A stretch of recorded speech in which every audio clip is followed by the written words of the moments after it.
ఇందిరమ్మ ఇల్లు ఇచ్చేంత వరకు పోరాటం అరువులైన నిరుపేదలకు ఇందిరమ్మ ఇల్లు ఇచ్చేంత వరకు పోరాటం అరువులైన నిరుపేదలకు ఇందిరమ్మ ఇల్లు ఇచ్చేంత వరకు మాటలు నమ్మి గంటల తరబడి ఆ ప్రభుత్వ కార్యక్రమాల్లో నిలబడి పేర్లు నమోదు చేసుకొని ఎంతో ఆశగా ఎదురు చూసి భంగపడి ఈ ఆందోళన కార్యక్రమానికి ఏ దిక్కులేని ప్రజలకు ఎర్ర జెండే దిక్కని ఈ జెండా వెంబడి పోతేనే ప్రభుత్వం మెడలు వంచైనా అర్హులందరికీ ఇళ్లు సాధిస్తారని నమ్మి ఇక్కడికి వచ్చేసిన మహిళలకు అన్నలకు తమ్ముళ్లకు అందరికీ పేరు పేరున భారత కమ్యూనిస్టు పార్టీ సిపిఐ జిల్లా సమితిల పక్షాన మీ అందరికీ నమస్కారాలు విప్లవ ధన్యవాదాలు తెలియజేస్తున్నాను. మీరు ఇంతకు ముందు మాట్లాడిన మన నాయకులు మీకు వివరించి చెప్పడం జరిగింది. గత 10-12 సంవత్సరాలుగా ఈ ప్రాంతంలోని ప్రజలంతా కూడా దశాబ్దాలుగా పూరి గుడిసెల్లో జీవితాన్ని గడుపుతూ ఎండొస్తే ఉక్కుపోతా, వర్షం వస్తే తడుస్తూ, చలికాలం చలికి వణుకుతూ ఇలా అడవిలో ఏ నీడలేని జీవాల్లాగా పట్టణాల్లో పల్లెటూరులో అనేక గ్రామాల్లో ప్రజలు జీవనాన్ని గడిపారు. కానీ రాష్ట్రంలో ఉన్నటువంటి ప్రభుత్వం ఈ సమస్యను పరిష్కరించాలని ఇందిరమ్మ గృహాల పేరుతో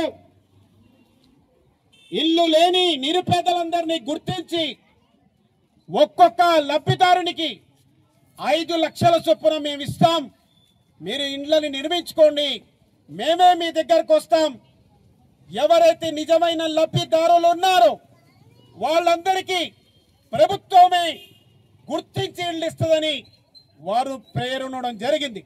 మనమంతా కూడా నమ్మాం. రాష్ట్రంలో ఇతర ప్రాంతాల్లో ఇది దాదాపుగా అమలవుతుంది. కానీ దురదృష్టవశాత్తు ఈ కొల్లాపూర్ నియోజకవర్గంలో ఇక్కడ ఉన్నటువంటి పరిపాలకుల నిర్లక్ష్యం లేకపోతే ఒంటెత్తి పోకుండా ఈ ప్రాంత ప్రజల జీవితానికి ఒక శాపంగా మారిందన్నటువంటి విషయాన్ని ఈ సందర్భంగా మేము చెప్పదలుచుకున్నాం. అనేక గ్రామాల్లో ముళ్ళ చింతపల్లి తీసుకోండి, నార్లాపురు, కుడికిల్ల, చుకాయిపల్లి, సోమశిల, ఎల్లూరు, రామాపురం, సింగవట్నం ఇలా ఏ గ్రామాల్లో మండలంలో తీసుకున్నా కేవలం వారి చుట్టూ చేరి వారికి భజన చేసే భజన పరులకు మినాయించి మరెవ్వరికి కూడా ఇండ్లు వచ్చిన పాపాన పోలేదు. ఇక్కడ ఉన్నటువంటి నిరుపేదలందరూ వాళ్ళ ఇంటి ముందల ఫోటోలు దిగి మాకు పంపించడం జరిగింది. ఇక్కడ పాల్గొంటున్నటువంటి వాళ్ళు పేర్లు నమోదు చేసిన వాళ్ళు ఎవరైనా ఒక్కరికైనా ఒక పెద్ద ఇల్లు లేకపోతే ఒక 10-20 ఎకరాల భూమి, ఇంట్లో కొడుకులు, భర్తలు, తమ్ముళ్ళు, ప్రభుత్వ ఉద్యోగస్తులు ఉంటే వారిని మేమే తీసేస్తాం. కానీ మీ ప్రభుత్వ యంత్రాంగం, మీ పార్టీ కార్యకర్తలు ఈ నిజమైన లబ్ధిదారులను గుర్తించడంలో కావాలని దారుణమైన విఫలం చెందారు. మీరు ఫెయిల్ అయ్యారు. ఈ ఎంపిక చేయడంలోని ఈ రోజు సిపిఐ జిల్లా సమితి భావిస్తా ఉంది. అందుకే గౌరవ మంత్రివర్యులను మేము డిమాండ్ చేస్తున్నాం, మీరు మరోసారి మీ కార్యకర్తల పైన మీరు గుడ్డిగా నమ్మకం పెట్టుకోకండి. ప్రభుత్వ అధికారులకు అధికారాలు ఇవ్వండి. వాళ్ళు స్వేచ్ఛగా గ్రామాల్లోకి వెళ్లి అసలు కథ ఏమిటో తేలుస్తారు. ఒక పక్క ఒక రాష్ట్ర మంత్రి అంటారు ఈ ఇందిరమ్మ గృహాలలో ఎక్కడైనా అవినీతి జరిగితే ఆ సంబంధిత ఎంపీడీఓను, ప్రభుత్వ అధికారులను అప్పుడప్పుడే సస్పెండ్ చేస్తామని చెప్తారు. కానీ ఈ కొల్లాపూర్ పట్టణంలోనే ఒక్క ఇంట్లో 2 ఇస్తారు. ప్రభుత్వ ఉద్యోగాలు చేసుకునే వాళ్ళకి ఇస్తారు. ఈ నియోజకవర్గాల్లో 10 ఎకరాల తోటలు ఉన్న వాళ్లకు, ఎకరాల తరబడి భూములు ఉన్న వాళ్లకు, పెద్ద పెద్ద కార్లు, ఆల్రెడీ బంగ్లాలు ఉన్న వాళ్లకు ఇల్లు ఇస్తారు. కానీ ఏ ఇల్లు లేక ఒక్క 4 వర్షపు చుక్కలు పడితే పై నుంచి నీళ్లు కారడం, కింద నుంచి తేళ్లు, పాములు, ఇలా అనేక రకాలుగా సతమతమవుతున్న ఈ నిజమైన లబ్ధిదారులకు ఎందుకు ఇళ్లు కేటాయించడం లేదని సిపిఐ సందర్భంగా మంత్రి జూపల్లి కృష్ణారావు గారిని డిమాండ్ చేస్తా ఉంది. ప్రస్తుతం అధికారంలో ఉన్నటువంటి కాంగ్రెస్ పార్టీకి సపోర్ట్ చేసి అధికారంలో రావడానికి మన వంతు పాత్ర కూడా ఉంది. ఈ ప్రభుత్వం ఎన్నికల సందర్భంగా ఇచ్చినటువంటి హామీ ప్రకారం మేము ఇందిరమ్మ పేరు పైన ఈ తెలంగాణ రాష్ట్రంలో ఇళ్లు లేనటువంటి వారికి ఇళ్లను కేటాయిస్తామని, దానికోసం ప్రభుత్వం నుండి పూర్తి సబ్సిడీగా 5 లక్షల రూపాయలను కేటాయించే ఇళ్ల నిర్మాణానికి తోడ్పడతామని గౌరవ ముఖ్యమంత్రి గారు ప్రకటించడం జరిగింది. దానిని అమల్లోకి తీసుకురావడం కోసానికి గత సంవత్సరం 2004 జనవరిలో ప్రజా పరిపాలన పేరిట గ్రామ పంచాయతీల దగ్గరికి అధికారులను రమ్మని చెప్పి అధికారుల సమక్షంలో ప్రజలందరూ కూడా ఇల్లు లేనటువంటి వాళ్ళు, ఆ ఇల్లు కావలసినటువంటి లబ్ధిదారులు కానివ్వండి, ఇతర సంక్షేమ పథకాల కోసానికి ఆ ప్రజా పరిపాలన వేదికలో వచ్చినటువంటి అధికారులకు దరఖాస్తులు ఇవ్వండి, వాటిని అన్నిటిని పరిశీలన చేసి ఇండ్ల మంజూరు కానివ్వండి, రేషన్ కార్డులు కానివ్వండి, ఇతర అన్ని కూడా మేము సమకూర్చదామని చెప్పడం జరిగింది. ఆ విధంగా ఇండ్లు లేనటువంటి పేదలు మాకు ఇండ్లు కావాలని దరఖాస్తులు ఇచ్చిండ్రు. ఆ దరఖాస్తులన్నిటిని కూడా ఉడగట్టి దాదాపు ఇండ్లు లేనటువంటి పేదలందరినీ కూడా ఇంటికి వచ్చి గ్రామ పంచాయతీ అధికారులు మన ఇంటికి వచ్చి మన ఖాళీ స్థలంలో మన బేస్మెంట్ దగ్గరనో ఎక్కడనో ఒక కాడ ఫోటోలు దింపుకొని వీళ్ళందరికీ కూడా ఎన్నో అవసరం ఉందని చెప్పి మనకు ప్రతిపాదన వంచడం జరిగింది. ప్రభుత్వం నుంచి వీరికి ఇల్లు కావాలి అని ఒక ఐడి నంబర్ కూడా ఇవ్వడం జరిగింది. ఆధార్ కార్డు ఐడి నంబర్ను కంప్యూటర్లో ప్రింట్ చేయడం జరిగింది. ప్రభుత్వం శాసనసభలో ఒక ప్రకటన చేసింది. గౌరవ ముఖ్యమంత్రి గారు ఒక ప్రకటన చేస్తూ ఈ రాష్ట్రంలో ఇల్లు లేనటువంటి వారికి ఖచ్చితంగా మేము ఇల్లు నిర్మాణం చేస్తాం. మొట్టమొదటి ప్రయారిటీగా అసలే ఇల్లు లేనటువంటి వారికి, భూరి గుడిసె ఉన్నటువంటి వాళ్లకు, ఆ తర్వాత రేటు ఉన్నటువంటి వాళ్లకు, ఆ తర్వాత కట్టకప్పు మట్టి మిద్దెలున్న మట్టి మిద్దెలు ఉన్నటువంటి వాళ్లకు ఇళ్ల నిర్మాణం చేస్తాం. మొట్టమొదటి ప్రయారిటీగా మాత్రం అసలే ఇల్లు లేనటువంటి వాళ్ళని గుర్తిస్తాం.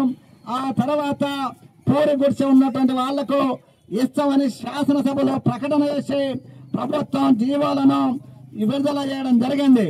దాని ప్రకారం ప్రతి నియోజకవర్గానికి 3500 ఇళ్లను కేటాయిస్తూ ప్రభుత్వం ఉత్తర్వులు మంజూరు చేయడం జరిగింది. ఏదైతే ప్రజా పాలనలో దరఖాస్తు పెట్టుకున్నామో ఆ ఐడీల ఆధారంగా ఈ కేటాయింపులు చేయాలని చెప్పడం జరిగింది. సాక్షాత్ ముఖ్యమంత్రి గారు కానీ, గృహ నిర్మాణ శాఖ మంత్రి శ్రీనివాసరెడ్డి గారు కానీ పదే చెప్తున్నారు. ఎవరైతే నిజమైనటువంటి ఇల్లు లేనటువంటి పేదవారు ఉన్నారో వారికి ఇళ్లను కేటాయించడం ఆ ప్రభుత్వం మొదటి ప్రాధాన్యతనే మంత్రులు, ముఖ్యమంత్రి గారు సెలవిస్తున్నారు. కానీ దురదృష్టవశాత్తు దానికి విరుద్ధంగా కొల్లాపూర్ నియోజకవర్గంలో ఇండ్ల కేటాయింపు జరుగుతుంది. తీవ్రమైనటువంటి అక్రమాలు జరుగుతున్నాయి. ప్రభుత్వ ఉద్యోగస్తులకు ఇండ్లు, ఆర్సీసీ ఇండ్లు ఉన్నటువంటి వాళ్లకు, భూములు ఉన్నటువంటి వాళ్లకు మేము ఎవరికి ఇల్లు ఇవ్వద్దని చెప్పట్లేదు. ఒకరికి కేటాయించిన ఇండ్లకు మేము వ్యతిరేకం కాదు. కానీ మొట్టమొదట ఉండడానికి గోడు లేనటువంటి నిరుపేదలకు ఇల్లు ఇచ్చి, గుడిసెన్నటువంటి వాళ్ళకి ఇచ్చి, తర్వాత కోరినటువంటి వాళ్ళకి ఎవరికి ఇచ్చిన అభ్యంతరం లేదు. కానీ ఈ కొల్లాపూర్ నియోజకవర్గంలో మాత్రం ప్రభుత్వం యొక్క సూచనలకు ముఖ్యమంత్రి గారి మాటకు విరుద్ధంగా ఇక్కడ ఇంత కేటాయింపు జరుగుతుంది. దీనిపైన విచారణ జరపాలనేది కమ్యూనిస్ట్ పార్టీ డిమాండ్. మేమేమీ కమ్యూనిస్ట్ పార్టీగా మా సొంత జీవోల గురించి చెప్పట్లేదు.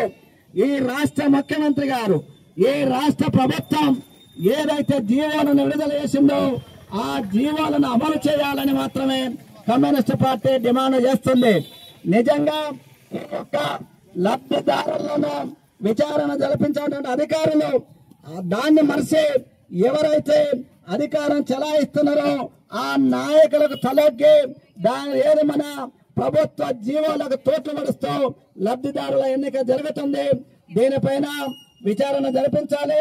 విచారణ జరిపేటట్టు తక్షణం కొల్లాపూర్ నియోజకవర్గంలోని అన్ని గ్రామ పంచాయతీల్లో ఆ గ్రామాలలో ఇందిరమ్మ ఇళ్లలో శాంక్షన్ అయినటువంటి లబ్ధిదారుల లిస్టును ప్రదర్శిస్తే గ్రామ ప్రజలు చెప్తారు. మేము ఎప్పుడు కాదు, ఆయా గ్రామ పంచాయతీ బోర్డు నోటీసు బోర్డుల పైన ఎన్నో మంజూరైనటువంటి లబ్ధిదారుల లిస్టును పెట్టడం ద్వారా ఎవరు నిరమైనటువంటి ఇల్లు లేని పేద, ఎవరు ఇల్లు ఉన్నట్టు వాళ్ళు అనేది అక్కడ ఉన్నటువంటి గ్రామ ప్రజలు చెప్తారు. దానిపైన ఆ నోటీసు బోర్డులు పెట్టడానికి మంత్రి గారు చొరవ తీసుకొని ఈ యొక్క నియోజకవర్గ అధికారులను ఆదేశించాలని మేము డిమాండ్ చేయడం జరుగుతుంది. ఈ రోజు ఈ యొక్క చర్యల వలన ప్రజా ప్రభుత్వానికి, కాంగ్రెస్ పార్టీకి మచ్చ వచ్చే విధంగా ఈ నియోజకవర్గంలో పని జరుగుతుంది. ఒప్పుకునే ప్రశ్న లేదు. ప్రజల పక్షాన ఉంటాం. కాంగ్రెస్ పార్టీ అధినాయకత్వాన్ని కలుస్తాం. ఇక్కడ జరిగినటువంటి ఇండ్ల అవకతవకల్లో విచారణ జరపాలనేది మొదటి డిమాండ్ గా ఉంటది. ఇది ఒక్క రోజు ధర్నాతోనో ఒక పేపర్ స్టేట్మెంట్ తోనో సమస్య పరిష్కారం అయ్యేది కాదు. దశల వారీగా వివిధ పద్ధతుల్లో ఆందోళన కార్యక్రమాలను ఈ యొక్క నిజమైన లబ్ధిదారులకు ఇండ్లు వచ్చే వరకు మేము పోరాడతాం. పోరాటంతో పాటు అటు ముఖ్యమంత్రి గారిని, ఇటు గృహ నిర్మాణ శాఖ మంత్రి గారిని, కాంగ్రెస్ రాష్ట్ర పార్టీ అధ్యక్షుని గారిని వీరందరినీ కూడా కలిసి ఇక్కడ జరుగుతున్నటువంటి అవకతవకలను సరిచేయాలని మా పార్టీ తరఫున, రాష్ట్ర పార్టీ తరఫున కోరడం జరుగుతుందని ఈ సందర్భంగా తెలియడం జరుగుతుంది.